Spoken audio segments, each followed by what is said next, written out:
아마 여러분들은 이러한 조합의 음식들을 늘 드시고 계실 것입니다. 하지만 여러분들은 이것이 얼마나 좋지 못한지, 또한 그동안 남들이 별 생각 없이 이 조합으로 음식들을 드시고 계시니 여러분 역시 이것을 알지 못하고 이 음식들을 드셔서 고생하셨던 분들 많으실 거예요. 자, 여러분들이 그동안 늘 드시고 계셨던 음식들입니다. 네, 하지만 또한 절대 같이 드셔서는 안 되는 음식들이기도 하죠.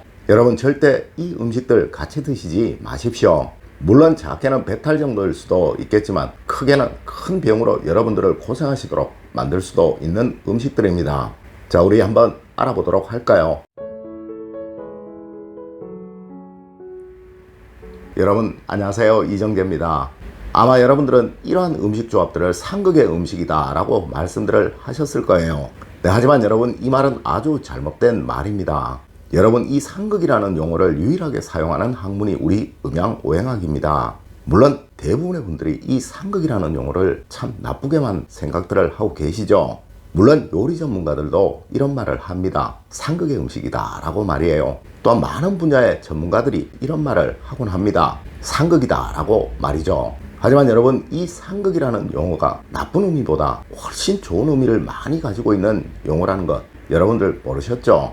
자, 예를 한번 들어볼까요? 여러분, 돼지고기 드실 때 꼭 같이 드시는 것 있으시죠? 아마 보쌈 드시면서 새우젓 드시지 않는 분 없으실 거예요. 맞습니다, 여러분. 이 돼지고기와 새우젓이 바로 상극의 음식인 것입니다. 여러분, 하지만 어떤가요? 같이 드셔야 좋잖아요. 네, 왜 이럴까요? 맞습니다, 여러분. 사실 이 상극이라는 용어는 좋은 용어예요. 네, 사실 상극의 음식보다 정말 나쁜 음식은 음식 고유의 좋은 기능을 발휘하지 못하도록 만드는 음식, 그 음식에 나쁜 기운이 발휘되도록 만드는 음식이 정말 나쁜 음식인 거예요. 물론 이는 음식뿐만 아니라 세상 모든 것들이 다 그러하죠. 만일 누군가 여러분의 좋은 면만 드러나도록 도드라지도록 만드는 사람이 있다면 아마 여러분은 그 사람 보고 귀인이라고 말할 거예요. 하지만 만약 누군가 여러분의 나쁜 면만 드러나도록 만든다면 여러분은 분명 그 사람을 원수 같은 사람이라고 말할 것이며 그 사람만 보면 짜증을 내고 절대 곁에 가려고도 하지 않을 거예요. 네, 이렇게 어떤 면이 드러나도록 만드는가 하는 것이 문제이지 이 상극이 문제라고는 우리 오행학에서는 절대 말하지 않는다는 것이죠. 아마 여러분들도 오늘 내용을 보시면 같은 기운이 많아져서 문제가 생기는 경우들 많이 보실 거예요. 네, 하여 이렇게 전혀 의외의 음식들로 인해서 우리 몸에 문제가 발생하고 애를 먹고 하는 것입니다. 첫 번째가 새우와 토마토입니다. 여러분, 이 새우와 토마토를 같이 섭취하시게 된다면 구토와 소화불량, 복통 등을 일으킬 수도 있다고 합니다. 네, 가급적이면 해산물과 과일은 같이 섭취하지 않으시는 것이 좋으며 따로 이 음식들을 섭취하시더라도 2-3시간 정도의 간격들을 두시고 음식을 섭취하시도록 하십시오. 아마 여러분들도 조선 경종대왕에게 당시 동생이었던 영조대왕이 간장게장과 감을 들여 돌아가시도록 했다는 이야기 한두 번씩은 다 들어보셨을 것입니다. 맞습니다. 이렇게 가급적 해산물을 드시고 나면 과일은 드시지 않는 것이 좋다는 것입니다. 두 번째로 시금치와 멸치입니다. 여러분, 이 멸치는 칼슘이 많은 대표적인 음식이며 또한 이 시금치는 엽산과 비타민 A가 다량으로 함유되어 있는 음식입니다. 하지만 이 두 음식을 같이 섭취하게 되면 시금치 속에 들어있는 산이 멸치의 칼슘이 흡수되는 것을 방해한다고 합니다. 네, 물론 멸치의 효능이 전혀 발휘될 수 없도록 만든다는 것이죠. 세 번째가 오이와 당근입니다. 여러분들 늘 무침 요리를 하실 때 이거 넣으시죠? 또 이 두 가지를 양념장에 같이 찍어 드시는 분들 많으시죠? 하지만 여러분, 이 당근에는 오이에 함유되어 있는 비타민C를 파괴하는 기능이 있어서 가급적이면 같이 섭취하지 않는 것이 좋습니다. 네, 어쩔 수 없이 같이 드셔야 한다면 식초를 조금 넣으셔서 오이에 비타민C가 파괴되는 것을 막는 것이 좋다는 것이죠. 아마 여러분들 중국 음식 시키셨을 때 또 베트남 음식 시키셨을 때 이 두 가지 같이 있었던 경우 있으시죠? 네, 말씀은 굳이 안 드려도 그 음식이 무엇인지는 다 아실 거예요.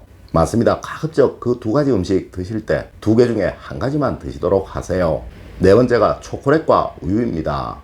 여러분, 이 초콜릿과 우유에는 포화 지방산과 콜레스테롤이 다량으로 함유되어 있습니다. 네, 이 두 가지 음식을 동시에 같이 섭취하게 되셨을 경우 혈중의 콜레스테롤 수치가 높아지게 될 것이며 이로 인해 피부가 건조해지고 칼슘이 부족해지며 또한 복통과 설사를 유발시킬 수도 있다고 하니 가급적 피하시는 것이 좋습니다.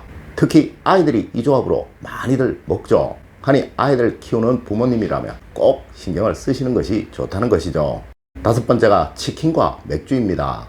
여러분, 이 치킨과 맥주는 치맥이라는 말이 있을 정도로 우리 한국인들이라면 모두 아주 좋아하는, 아주 사랑하는 음식 조합입니다. 물론 요즘은 너무 유행하다 보니 외국인들도 이 음식들 많이 찾고들 있죠. 하지만 여러분, 사실 이 두 음식을 같이 섭취하게 되면 퓨린이라는 성분이 많아지게 되고 이로 인해 통풍이 생기기도, 소화불량이 생기기도 한다고 합니다. 네, 특히 요산의 수치가 높으신 분들이시라면 절대 같이 드시지 않으셔야 하는 조합입니다.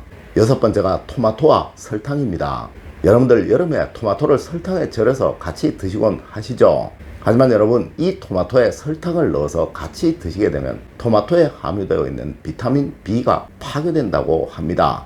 네, 전혀 의미가 없는 식품이 된다는 것이죠. 하여 가급적 이 토마토는 생으로 드시거나 익혀서 드시는 것이 좋다고도 하는데요. 사실 저 같은 경우는 토마토 익혀 먹으니까 정말 맛이 없더라고요. 네, 하여 여러분, 토마토를 생으로 드실 경우 설탕 대신 꿀을 한두 스푼 정도 넣어서 드시면 좋은 방법일 듯 싶습니다.